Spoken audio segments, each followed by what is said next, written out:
Okay, so 40 guys, mga video ay natapos na nating i-cut yung ating plywood para gawin nating box ng piso wifi. So isang buong plywood itong kinat natin mga idol.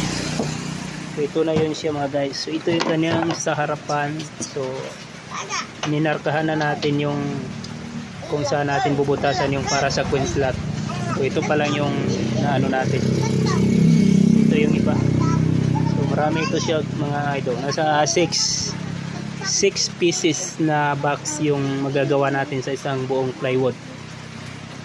Ayan, so mamaya mga idol isipagpatuloy natin itong pagbuo ng ating piso wifi box.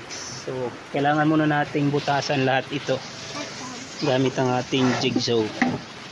So yung mga gamit na gagamitin ko dito o ginagamit ko dito mga guys is ilalagay ko sa link or itatag ko yung mga products na yon para kung gusto niyong bilihin is mabibili niyo.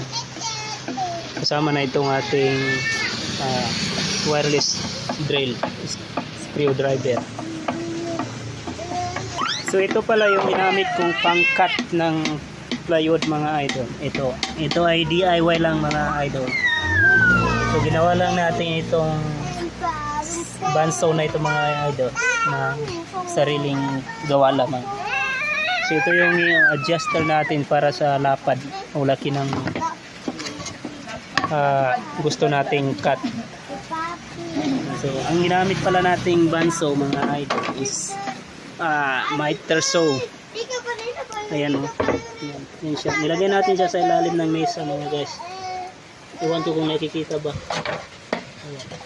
Ilalagay ko rin yung link niyan mga idol para kung gusto niyong bilihin is mabili niyo para makagawa rin kayo ng DIY bandsaw para sa pagkat ng plywood.